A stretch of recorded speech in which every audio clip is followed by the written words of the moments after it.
أبزا ጫውጫውታ ዝበዝሐ ዓለም መብዛሕትእና ዘረባ ከም ሓይሊ ንሪኦ ሓደ ሰብ ክዛረበና ሓሳቡ ክገልጸልና ከሎ ንሱ ጠንካራ እዩ ንብል ግን ኣኸ ሚስጥር ዓወት እቶም ዓበይቲ ሰባት ብዙሕ ምዝራቦም ዘይኮነስ ኣፎም ክዓጽው ምኽኣሎም ምዃኑ ትፈልጡ ዶ? ስቕታ ማለት ድኽመት ኣይኮነን ስቕታ ናይ ኣእምሮ ቁፅፅር ናይ ስልጣን መለክዒ ከምኡ'ውን ናይ ሓቂ መመርመሪ እዩ ሎሚ ብዛዕባ እቲ ኣብ ዓለምና ዝተረስዐ ግን ከኣኒ ህይወትና ክቕይር ዝኽእል ሓይሊ ማለት እውን ስቕታ ክንርኢ ኢና ፈለማ ነዚ ቻናል ሰብስክራይብ ብምግባር ቤተሰብ ኩኑ ስቕታ ከም ሓይሊ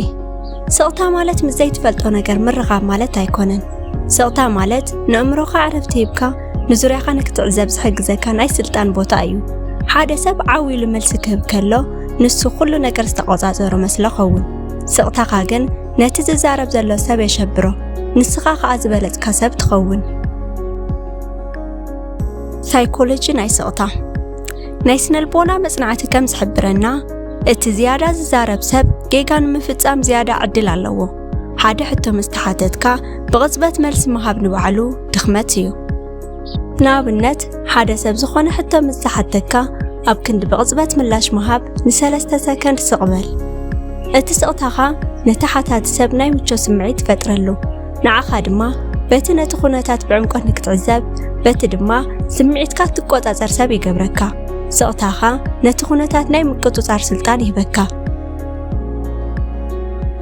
ስቕታ ከም መርማሪ ሓቂ ኣብ ህይወትና መዓልታዊ ምስ ሰባት ንራኸብ ኢና ኩል ግዜ ሰባት ክዛረቡና ከለዉ ሓቂ ይዛረቡ ኣለዉ ዶ ወይስ የታልሉና ኣለዉ ዝብል ነገር ክንፈልጥ እንደሊ ኢና እምበኣር ሓደ ዓብዪ ምስጢር ክነግረኩም ሓደ ሰብ ሓሶት ክዛረብ ከሎ ኣብ ውሽጡ ልቡ ስግኣት ኣለዎ ንስኻ ድማ ኣብ ዓይኑ እንዳረኣኻ ስቕ እንተዳኢልካዮ እቲ ሰብ ንምንታይ ደኣ ዘይዛረብ ኢሉ ባዕሉ ምኽንያት ንምድላይ ወይ ነቲ ስግኣት ንምሽፋን ዝያዳ ክዛረብ ይጅምር ስቕታኻ ንዕኡ የቃልዖ ንዓኻ ድማ ሓቂ ይገልጸልካ ብልሒ ማለት ብዙሕ ምዝራብ ዘይኮነስ ዝያዳ ምስማዕን ስቕታን እዩ ስቕታ ከም ባዶ ወረቐት እዩ ንስኻ ስቕ ክትብል ከለኻ እቲ ኣብ ቅድሜኻ ዘሎ ሰብ ነቲ ኣብ ውሽጡ ዘሎ ፍርሕን ሓሶትን ኣብቲ ናትካ ስቕታ ክጽሕፎ ይጅምር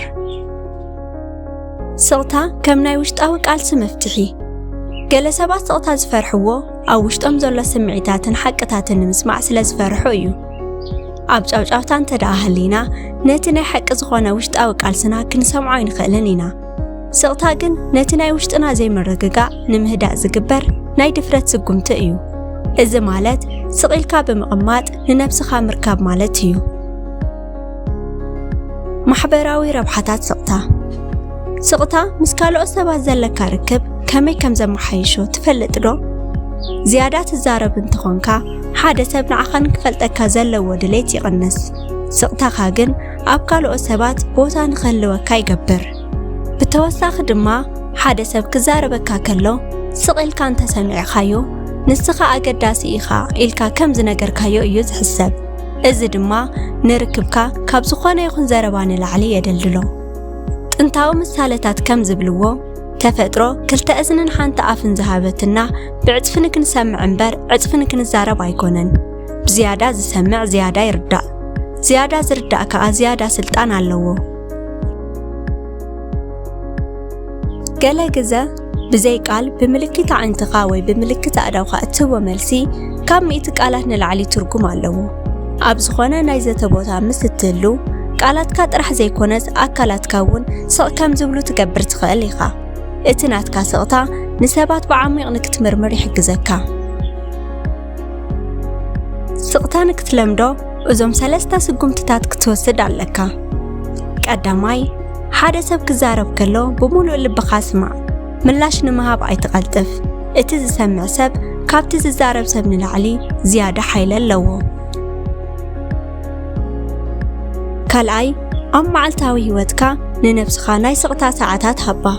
ካብ ጫውጫው ርሒቕካ ብዛዕባ ውሽጥኻ ጥራሕ ሕሰብ እዚ ንእምሮኻ የጽርዮ እዩ ሳልሳይ ኣብ ዝኾነ ክርክር ንስኻ ክዛረብ ዘለካ እኳ መሲሉ እንተተሰምዐካ እቲ ዝያዳ ዝሰምዕ ሰብ እዩ ዝስዕር ቃላትካ ውሕድ ግን ከዓ ጽኑዕ ይኹን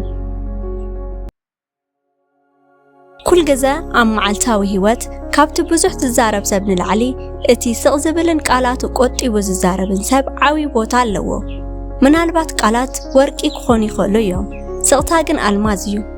እቲ ስውር ዝኾነ ሓይሊ ኣብ ህይወትካ ተጠቐመሉ።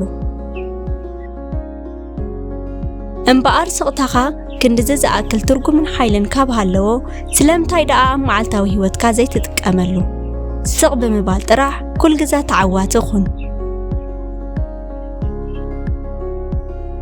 ናይ ሎሚ መደብና ነዚ ይመስል። ኣብዚ ርእሰ ጉዳይ ዘለኩም ሓሳብ ኣብ ኮመንት ጻሓፉልና። ንዝያዳ ትምህርታዊ ቪድዮታት ቻናልና ሰብስክራይብ ብምግባር ቤተሰብ ኩኑ። ኣብ ቀጻሊ ብኻልእ ቪድዮ ክሳብ እንራኸብ ሰላም ቅነ።